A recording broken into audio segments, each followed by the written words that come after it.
Hello दोस्तों, NCERT cafe में आपका स्वागत है। आज हम लोग न्यू एनसीईआरटी क्लास 12 हिस्ट्री में मध्यकालीन भारत चैप्टर नंबर 8 किसान, जमींदार और राज्य का सेकेंड पार्ट पढ़ेंगे।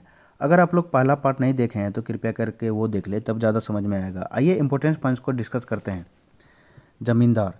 मुगल भारत में कृषि संबंधों की हमारी दास्तान तब तक अधूरी रहेगी जब तक गांवों में रहने वाले एक ऐसे तबके की बात ना कर लें जिनकी कमाई तो खेती से आती थी, लेकिन जो कृषि उत्पादन में सीधे हिस्सेदारी नहीं करते थे। ये जमींदार थे जो अपनी ज़मीन के मालिक होते थे और जिन्हें ग्रामीण समाज में ऊंची हैसियत की वजह से कुछ खास सामाजिक और आर्थिक सुविधाएं मिली हुई थी।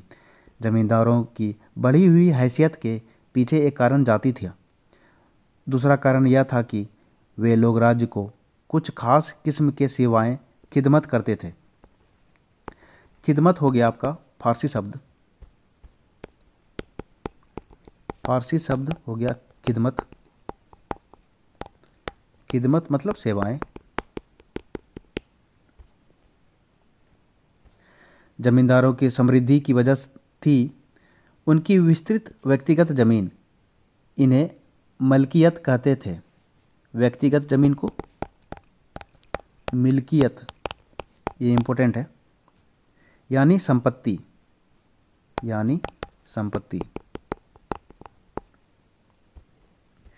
मिल्कियत जमीन पर जमींदार के निजी इस्तेमाल के लिए खेती होती थी। अक्सर इन जमीनों पर दिहाड़ी के मजदूर या पराधीन मजदूर काम करते थे।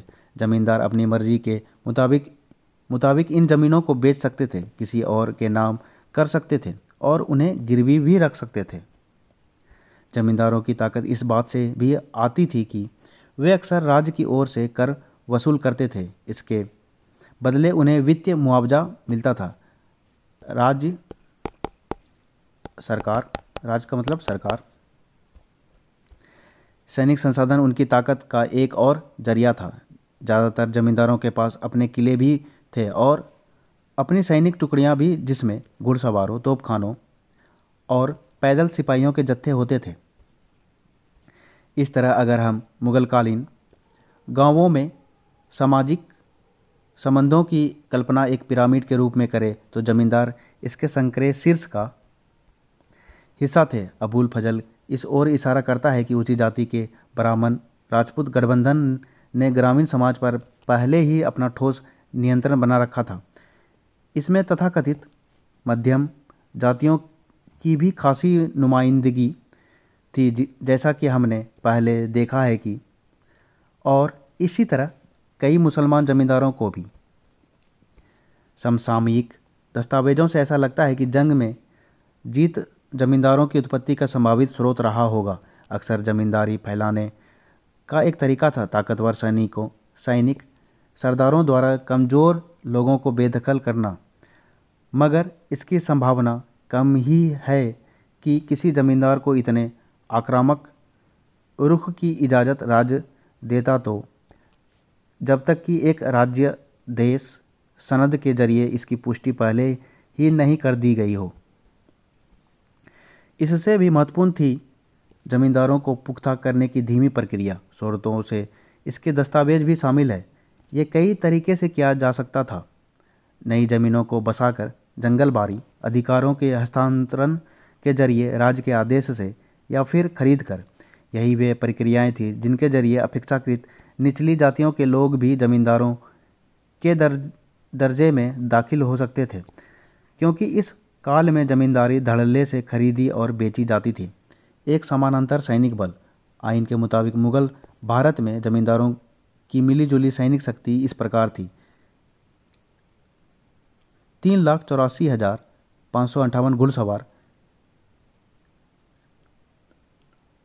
42,77,057 पैदल, 1,816 हाथी, 4,260 तोप और 4,500 नाव। इन कारणों ने मिलकर परिवार या वंश पर आधारित जमींदारों को पुख्ता होने का मौका दिया। मसलन राजपूतों और जाटों ने ऐसी रणनीति अपनाकर उत्तर भारत में जमीन की बड़ी बड़ी पट्टियों पर अपना नियंत्रण पुख्ता किया। इसी तरह मध्य और दक्षिण पश्चिम बंगाल में किसान पशुचारियों जैसे सदगोप ने ताकतवर जमींदारियां खड़ी की। जमींदारों ने खेती लायक ज़मीनों को बसाने में अगुवाई की और खेतीहरों को खेती के साजो सामान व उधार देकर उन्हें वहाँ बसने में भी मदद की। जमींदारी की खरीद फरोख्त से गांवों के मौद्रीकरण की प्रक्रिया में तेजी आई। इसके अलावा जमींदार अपनी मिल्कियत की ज़मीनों की फसल भी बेचते थे। ऐसे सबूत हैं जो दिखाते हैं कि जमींदार अक्सर बाजार, हाट स्थापित करते थे जहां किसान अपनी फसलें बेचने आते थे। हालांकि इसमें कोई शक नहीं है कि जमींदार शोषण करने वाला तबका था, लेकिन किसानों से उनके रिश्तों में पारस्परिकता, पैतृकवाद और संरक्षण का पूर्ण था। दो पहलू इस बात की पुष्टि करते हैं। एक तो ये कि भक्ति संतों ने जहाँ बड़ी बेबाकी से जातिगत और दूसरी किस्मों के अत्याचारों की निंदा की, वही उन्होंने जमींदारों को, या फिर दिलचस्प बात यह है कि साहूकारों को किसानों के शोषक या उन पर अत्याचार करने वाले के रूप में नहीं दिखाया। आमतौर पर राज्य का राजस्व अधिकारी ही उनके गुस्से का निशाना बना। दूसरे 17वीं सदी में भारी संख्या में कृषि विद्रोह हुए और उनमें राज्य के खिलाफ जमींदारों को अक्सर किसानों का समर्थन मिला। भू राजस्व प्रणाली, ये इंपॉर्टेंट है, आपका पूछा जाता है।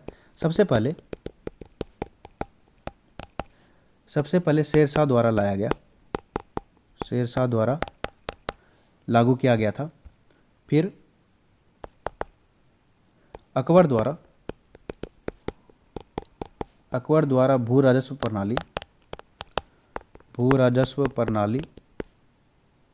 प्रणाली में राजा टोडरमल, ये इंपॉर्टेंट है, पूछा जाता है, टोडरमल की सहायता से प्रयोग किया गया।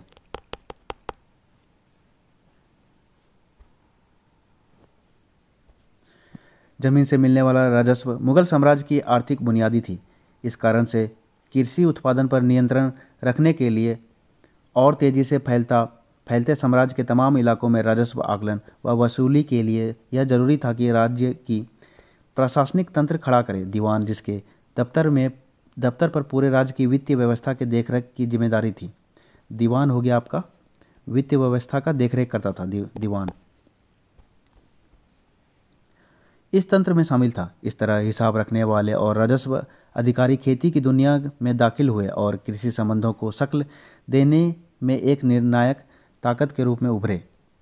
लोगों पर कर का बोझ निर्धारित करने से पहले मुगल राज ने जमीन और उस पर होने वाले उत्पादन के बारे में खास किस्म की सूचनाएं इकट्ठा करने की कोशिश की।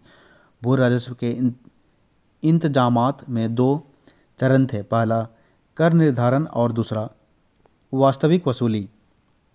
जमा निर्धारण रकम थी और हासिल सचमुच वसूली गई रकम।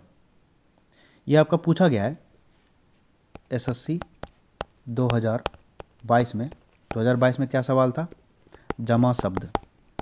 जमा शब्द का क्या अर्थ है? निर्धारित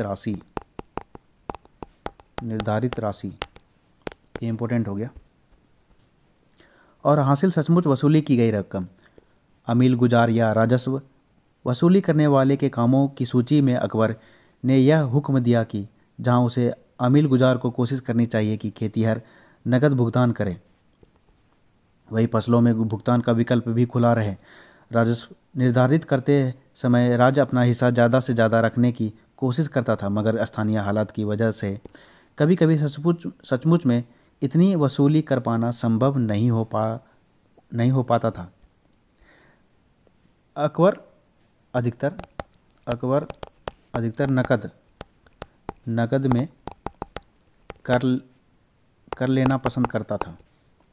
लेकिन दूसरा विकल्प भी था आपका, जहाँ पर अगर कर नहीं है तो मतलब नकद नहीं है तो उपज का 1/3 टैक्स के रूप में। हर प्रांत में जोती गई जमीन और जोतने लायक जमीन दोनों की नपाई की गई। अकबर के शासनकाल में अबुल फजल ने आईने अकबरी में ऐसी ज़मीनों के सभी आंकड़ों को संकलित किया। उसके बाद के बादशाहों के शासनकाल में भी ज़मीन की नपाई के प्रयास जारी रहे। मसलन 1665 में औरंगजेब ने अपने राजस्व कर्मचारियों को स्पष्ट निर्देश दिया कि हर गांव में खेतिहरों की संख्या का सालाना हिसाब रखा जाए। इसके बावजूद सभी इलाकों की नपाई सफलतापूर्वक नहीं हुई। जैसा कि हमने देखा है, उपमहाद्वीप के कई बड़े हिस्से जंगलों से घिरे हुए थे और इनकी नपाई नहीं हुई। अकबर के शासन में भूमि का वर्गीकरण।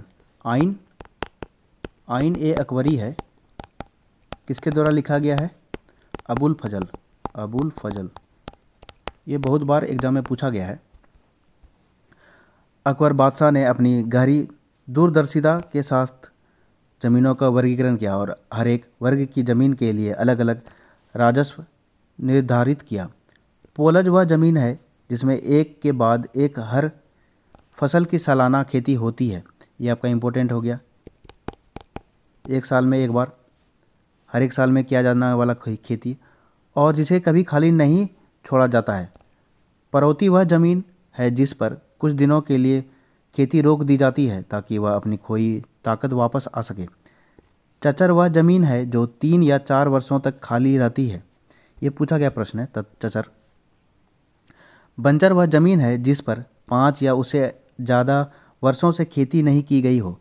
पहले 2 प्रकार की ज़मीन 3 किस्में है, अच्छी, मध्यम और खराब। वे हर किस्म की ज़मीन के उत्पाद को जोड़ देते हैं और इसका तीसरा हिस्सा मध्यम उत्पाद माना जाता है, जिसका 1/3 हिस्सा शाही शुल्क माना जाता है।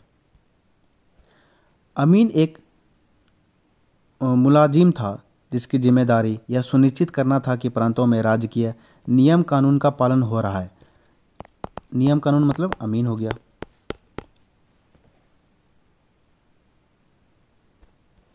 एक और पूछा जाता है,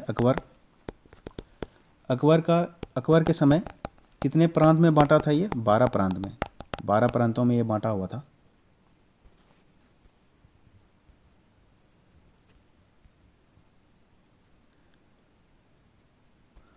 मुगल साम्राज्य का विस्तार को दिखाया गया है। ये आपका हो गया बाबर का शासन 1530। ये आपका बाबर का शासन है।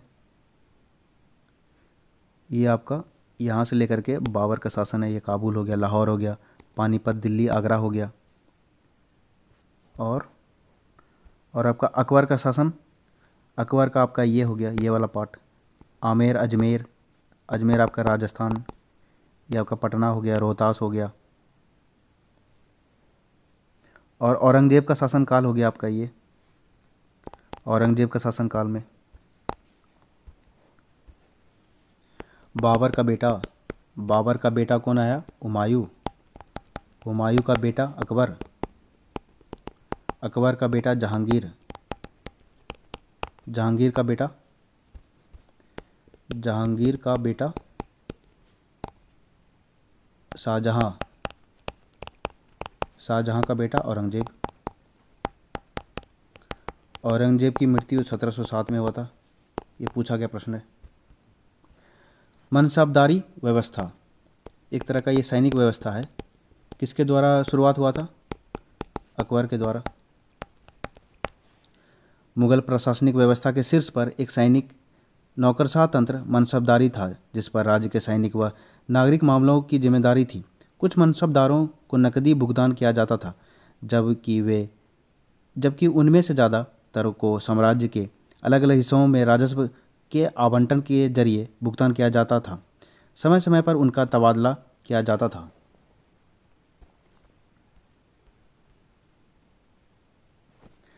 नकद या जींस आइन से यह एक और अनुच्छेद है। अमील गुजार सिर्फ नकद लेने की आदत न डालें, बल्कि फसल भी लेने के लिए तैयार रहें। यह बाद वाला तरीका कई तरह से काम में लाया जा सकता है। पहला, कनकुत। हिंदी जुबान में कन का मतलब अनाज और कुत अंदाज़ा। अगर कोई शक हो तो फसल को 3 अलग अलग पुलिंदों में काटना चाहिए, अच्छा, मध्यम और बदतर, और इस तरह शक दूर करना चाहिए। अक्सर अंदाज से किया गया ज़मीन का आकलन भी पर्याप्त रूप से सही नतीजा देता था। दूसरा, बटाई, जिसे भावोली भी कहते हैं। बटाई क्या कहते हैं? भावोली। बाहुली हो गया आपका बटाई।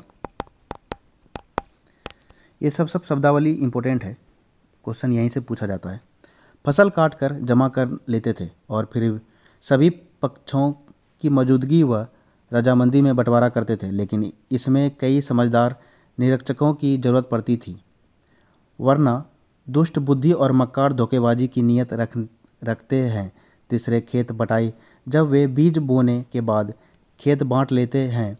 चौथे, लांग बटाई, फसल काटने के बाद वे उसका ढेर बना लेते हैं और फिर उसे अपने में बांट लेते हैं और हर एक पक्ष अपना हिस्सा घर ले जाता है और उससे मुनाफा कमाता है। जमा, 1665 में अपने राजस्व अधिकारी को औरंगजेब के द्वारा दिए गए हुक्म का एक अंश। वे परगनाओं के अमीनों को निर्देश दे कि वे हर गांव, हर किसान आसामीवार के बाबत खेती के मौजूदात पता करें और बारीकी से उनकी जांच करने के बाद सरकार के वित्तीय हितों, किफ़ायत व किसानों के कल्याण को ध्यान में रखते हुए जमा निर्धारित करें।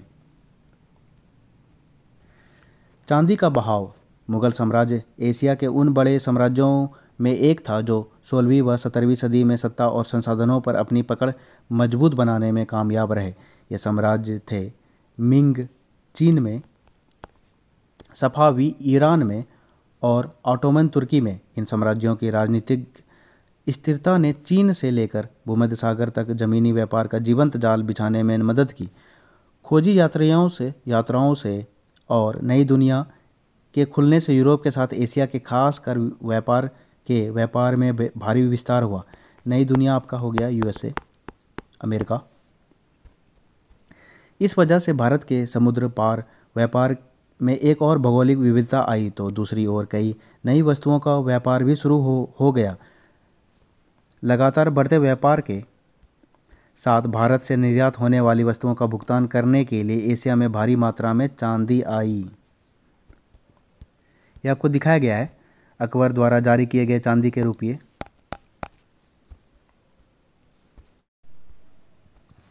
इस चांदी का एक बड़ा हिस्सा भारत की तरफ खिंच गया। यह भारत के लिए अच्छा था क्योंकि यहाँ चांदी के प्राकृतिक संसाधन नहीं थे। नतीजतन 16वीं से 18वीं सदी के बीच भारत में धातु मुद्रा, खासकर चांदी के रुपयों की उपलब्धि में अच्छी स्थिरता बनी रही। इसके साथ ही एक तरफ तो अर्थव्यवस्था में मुद्रा संचार और सिक्कों की ढलाई में अभूतपूर्व विस्तार हुआ, दूसरी तरफ मुगल राज्य को नकदी कर उगाने में आसानी हुई। इटली के एक मुसाफिर जोवान्नी कारेरी, जो लगभग 1690 ईस्वी में भारत से होकर गुजरा था, ने इस बात का बड़ा सजीव चित्र पेश किया कि किस तरह चांदी तमाम दुनिया से होकर भारत पहुंचती थी। तमाम दुनिया से भारत पहुंचती थी चांदी का सिक्का। किसके द्वारा कहा गया? इटली का एक मुसाफिर जोवान्नी कारेरी। कब आया था भारत? 1690 में। उसी से हमें यह भी पता चलता है कि 17वीं सदी के भारत में बड़ी अद्भुत मात्रा में नगद और वस्तुओं का आदान प्रदान हो रहा था। औरंगजेब द्वारा जारी किया गया चांदी का 1 रुपया को दिखाया गया है। यूरोपीय बाजारों की मांगों को पूरा करने के लिए भारतीय उपमहाद्वीप के वस्त्र उत्पादन का एक उदाहरण। भारत में चांदी कैसे आई? जोवान्नी कारेरी, ये कहाँ का था? इटली।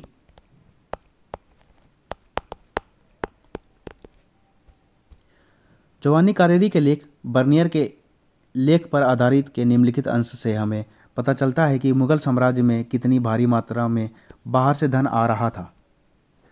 मुगल साम्राज्य की धन संपत्ति का अंदाज़ा लगाने के लिए पाठक इस बात पर गौर करें कि दुनिया भर से बिचरने वाला सारा सोना चांदी आखिरकार यहीं पहुंच जाता है। ये सब जानते हैं कि इसका बहुत बड़ा हिस्सा अमेरिका से आता है और यूरोप के कई राज्यों से होते हुए इसका थोड़ा सा हिस्सा कई तरह की वस्तुओं के लिए तुर्की में जाता है और थोड़ा सा हिस्सा रेशम के लिए सिमराना होते हुए फारस पहुंचता है। अब चूँकि तुर्की लोग कॉफ़ी से अलग नहीं रह सकते, जो कि ओमान और अरेबिया से आती है, और न ही फारस, अरेबिया और तुर्की के लोग भारत की वस्तुओं के बिना रह सकते हैं। वे मुद्रा की विशाल मात्रा लाल सागर पर बेबल मंडेल के पास स्थित मोचा भेजते हैं। इसी तरह वे ये मुद्राएं फारस की खाड़ी पर स्थित बसरा भेजते हैं। बाद में ये सारी संपत्ति जहाज़ों से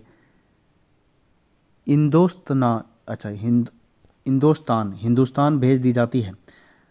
भारतीय जहाज़ों के अलावा जो डच, अंग्रेजी और पुर्तगाली जहाज़ पर साल हिंदुस्तान की वस्तुएं लेकर पेगू, तानेसरी, म्यांमार के हिस्से, SIAM, Thailand, Ceylon, Sri Lanka, Maldives के टापू, मोजाम्बिक और अन्य जगह ले जाते हैं। इन्हीं जहाज़ों को निश्चित तौर पर बहुत सारा सोना चांदी इन देशों से लेकर वहाँ हिंदुस्तान पहुँचाना पड़ता है।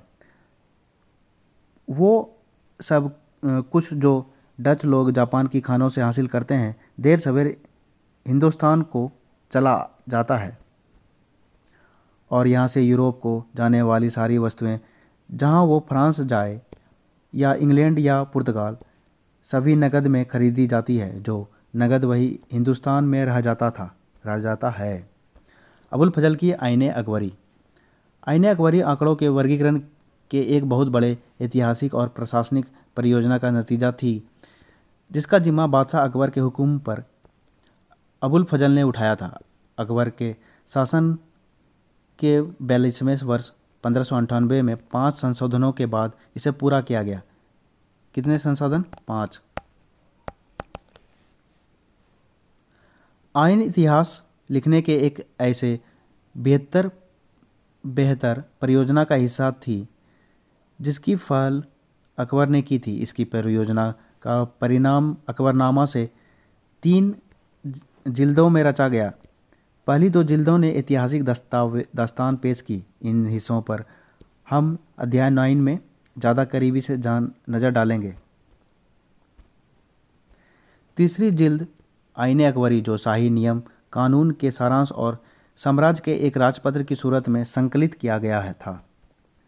आइन कई मसलों पर विस्तार से चर्चा करती है: दरबार प्रशासन और सेना का संगठन, राजस्व के स्रोत और अकबरी साम्राज्य के प्रांतों का भूगोल और लोगों के साहित्यिक, सांस्कृतिक व धार्मिक रिवाज। अकबर की सरकार के तमाम विभागों और प्रांतों सूबों के बारे में विस्तार से जानकारी देने के अलावा आइन इन सूबों के बारे में पेचीदे और आंकड़ेबद्ध सूचनाएं बड़ी बारीकी के साथ देती है। इन सूचनाओं को इकट्ठा करके उन्हें सिलसिलेवार तरीके से संकलित करना एक महत्वपूर्ण शाही कवायद थी।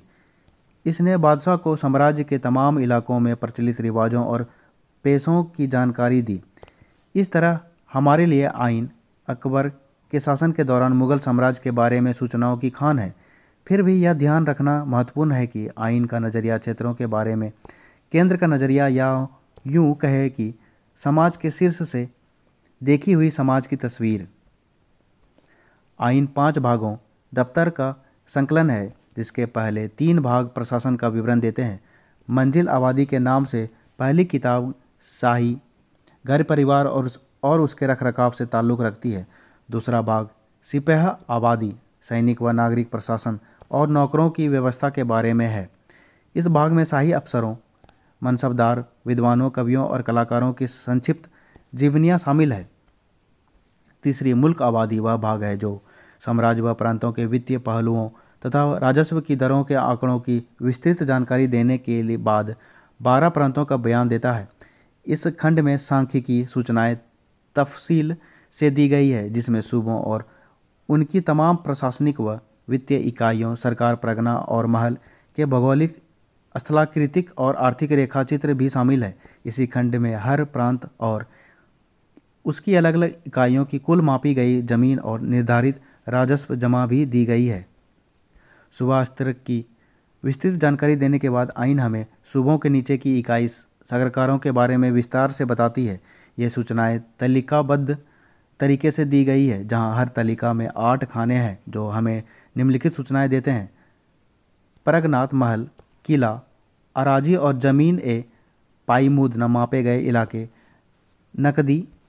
नकद निर्धारित राजस्व, सूरगल दान में दिया गया राजस्व अनुदान, जमींदार खाने और जमींदारों की जातियां और उनके घुड़सवार, पैदल सिपाही, प्यादा व हाथी, फील सहित उनके फौज की जानकारी दी गई है।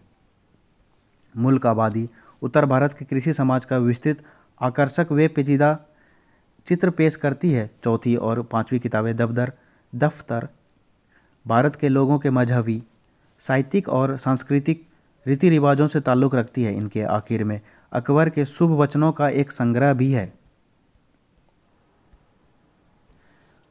अबुल फजल अपने आश्रयदाता को अकबरनामा की पांडुलिपि पेश कर रहे हैं। ये आपको दिखाया गया है।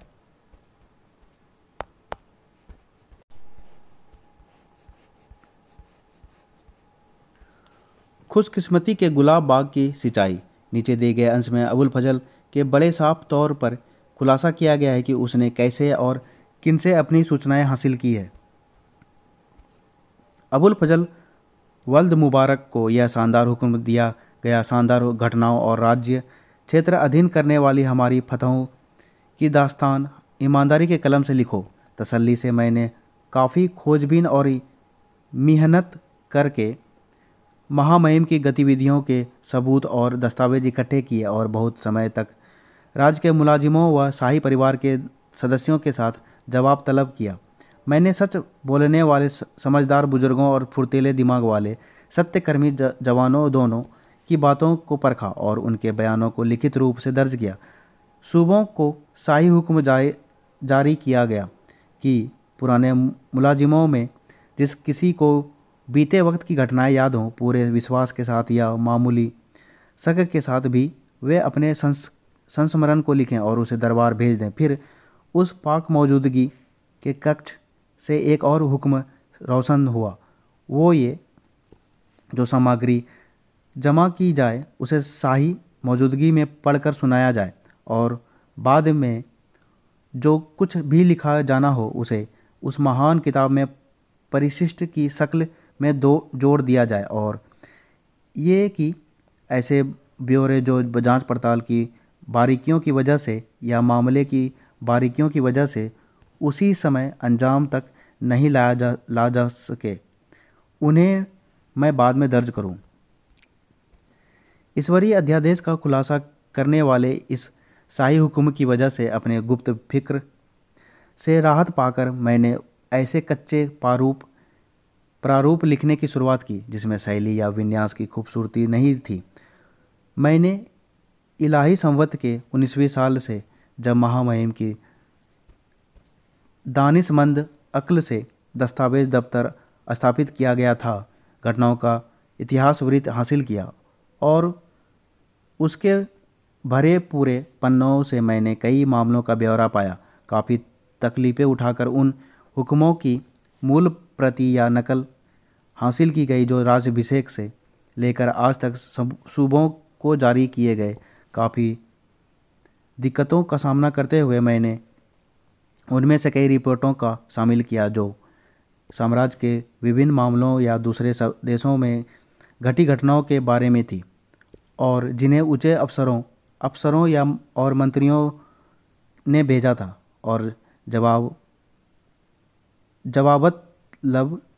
जवाब तलब व खोजबीन के तंत्र से मेरी मेहनत पसंद रूह संतृप्त हो गई। बड़ी कर्मठता के साथ मैंने वे कच्चे मौसदे व ज्ञापन पत्र भी हासिल किए जो जानकर और दूरदर्शी लोगों ने लिखे थे। इन तरीकों से खुशकिस्मती के इस गुलाब बाग अकबरनामा को सींचने और नमी देने के लिए मैंने हौज बनाया। ये आपका उतना इम्पोर्टेंट है नहीं, बस मैंने पढ़ दिया। आइन का अनुवाद। आइन की अहमियत की वजह से कई विद्वानों ने इसका अनुवाद किया। हेनरी ब्लॉकमैन ने इसे संपादित किया और कलकत्ता, आज का कोलकाता के एशियाटिक सोसाइटी ने अपनी बिलियोथिका श्रृंखला में इसे छापा। ये किसके द्वारा स्थापित किया गया, ये इम्पोर्टेंट है। 1784 में किसके द्वारा? William Jones, sir William Jones. ये कितने बार पूछा आ गया है प्रश्न, विलियम जोन्स के द्वारा। किसके कार्यकाल में? उस समय बंगाल का गवर्नर जनरल, बंगाल का गवर्नर जनरल कौन था? Governor general. बंगाल का कौन था? Warren Hasting. इसका कार्यकाल कब कितना था? 1773 से 1785। आपका इम्पोर्टेंट है। इस किताब का 3 खंडों में अंग्रेजी अनुवाद में भी किया गया। पहले खंड का मानक अंग्रेजी अनुवाद ब्लॉकमैन का है, कलकत्ता 1873। बाकी के 2 खंडों के अनुवाद एच.एस. जैरेट ने किए, कलकत्ता 1891 और 1894।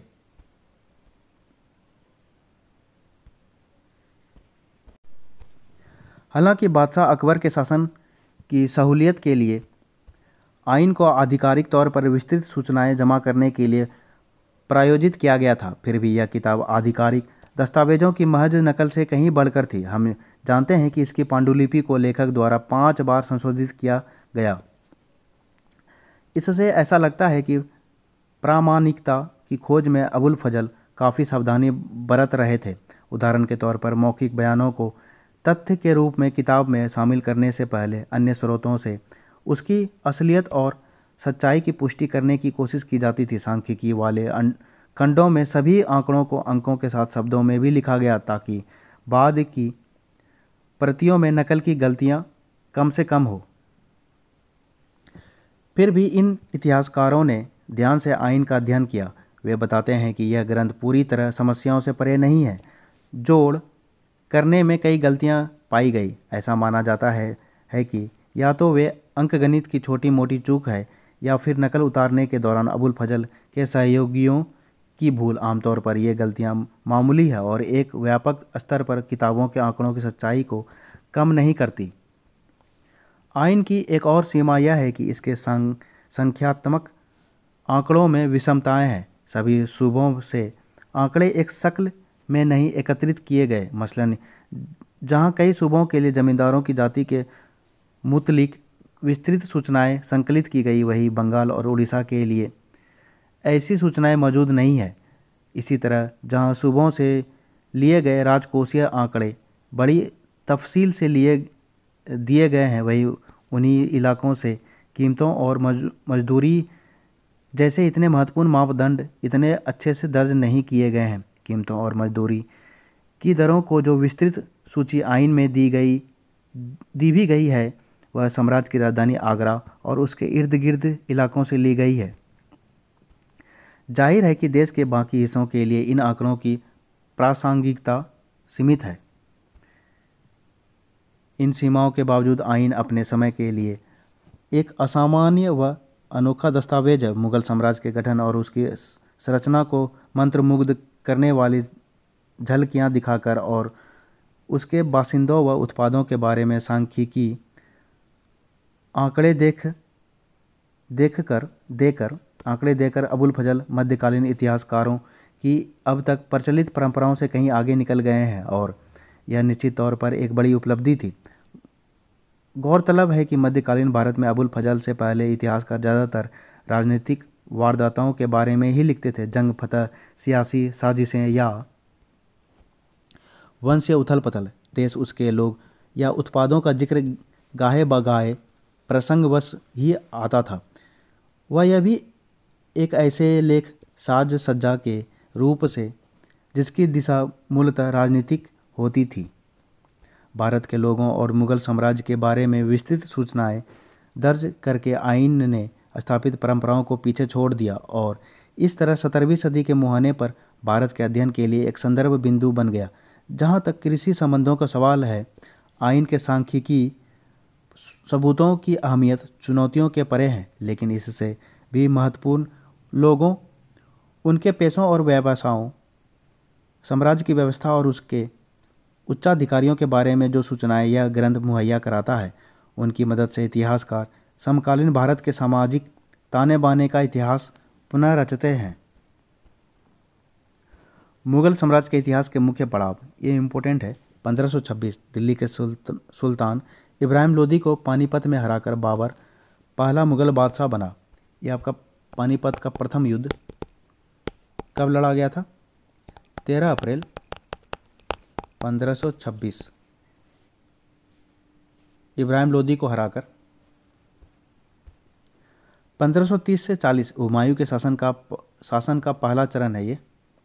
1540 से 1555 शेरशाह से हारकर हुमायूं सफावी दरबार में प्रवासी बनकर रहता है। हुमायूं कहाँ चला जाता है? ईरान में। 1555 से 56 हुमायूं खोए हुए राज्य को फिर से हासिल करता है। कौन से युद्ध में? सरहिंद का युद्ध, ये इंपॉर्टेंट है। कब लड़ा गया था? 1555 में। 1556 1605 अकबर का शासनकाल आ गया। 1605 से 1627 जहांगीर का शासनकाल। 1628 शाहजहां का शासनकाल। 1658 1707 औरंगजेब का शासनकाल। औरंगजेब की मृत्यु कब हुआ था? ये पूछा जाता है 1707 में। ये 1739 नादिर शाह भारत पर आक्रमण करता है और दिल्ली को लूटता है। जब नादिर शाह आक्रमण करता है, दिल्ली का शासनकाल किसका था? एमबीटी का। एमबीटी मोहम्मद बिन तुगलक। 1761 अहमद शाह अब्दाली पानीपत के तीसरे युद्ध में मराठों को हराता है। 1761 14 जनवरी 1761। 1765 बंगाल के दीवानी अधिकार ईस्ट इंडिया कंपनी को सौंप दिए जाते हैं। कब सौंपता है? 12 अगस्त 1765। लिख लीजिएगा, ये सब इंपॉर्टेंट है, पूछा जाता है। किसके द्वारा? शाह आलम द्वितीय के द्वारा। शाह आलम द्वितीय के द्वारा। 1857 अंतिम मुगल बादशाह बहादुर शाह जफर को अंग्रेज गद्दी से हटा देते हैं और देश से निकाल देकर रंगून, आज का यांगोन, म्यांमार भेज देते हैं। 1857 में भारत का गवर्नर जनरल कौन था? Lord Canning. ये पूछा गया प्रश्न है बीपीएससी, नोट करके लिख लीजिएगा। पानीपत का प्रथम युद्ध हो गया आपका 1526 इब्राहिम लोदी और बाबर के साथ। और पानीपत का द्वितीय युद्ध कब हुआ? 5 नवंबर 1556। किसके द्वारा? एक मिनट। पानीपत सेकेंड हो गया आपका 5 नवंबर 1556 अकबर और हेमू के साथ। हेमू कौन था? ये आपका हिंदू शासक था। इसका नाम था आपका हेमचंद्र विक्रमादित्य। इसको हेमू के नाम से भी जाना जाता है। और ये आपका पानीपत का तीसरा युद्ध हुआ था 14 जनवरी 1761। किसके बीच हो गया? मराठा प्लस अहमद शाह अब्दाली। ये पूछा जाता है। तो दोस्तों, ये टॉपिक कैसा लगा? अगर कुछ सजेशन देना हो तो कृपया मेरे कमेंट बॉक्स में दे सकते हैं। कृपया लाइक और सब्सक्राइब भी कर लें और अपने दोस्तों के साथ शेयर भी करें, जिससे वो भी एनसीईआरटी फैक्ट्स को जान सके। धन्यवाद मित्रों, आपका दिन शुभ हो। जय श्री राम, हर हर महादेव।